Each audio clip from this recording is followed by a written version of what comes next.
Ronnie helps hide Matt, but the guard finds out and he has to run. And we see that cinema is capital. Maudie ends up hitchhiking on the edge of town and we see a welcome sign that has a statue of Paul Bonin, who is a popular American cultural hero and a giant lumberjack. Family friend of Maddie's, and he drives him out of town to Portland, where Stephen King. And as they drive, the radio talks about the dangers of radiation, since in 1962, the radio mentions that the radiation from the bombs could cause birth defects in babies.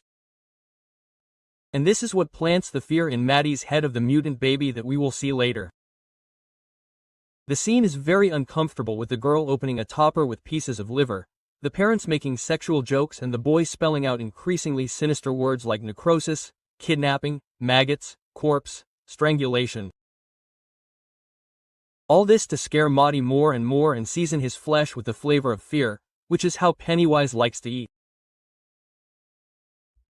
And precisely we see that the boy takes on the appearance of the clown with his misplaced eye and large front teeth, while the mother gives birth to the mutant baby who has 2 heads and a bat wing on his arm.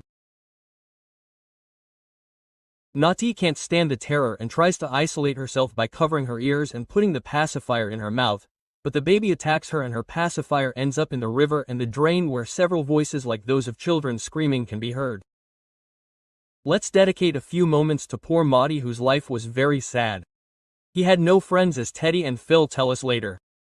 His father beat him and that's why he had a black eye. And the fact that at age 12 he still uses a pacifier means that he felt very insecure and scared in his daily life and needed the pacifier to calm his anxiety, but he ended up dying full of fear, a victim of that.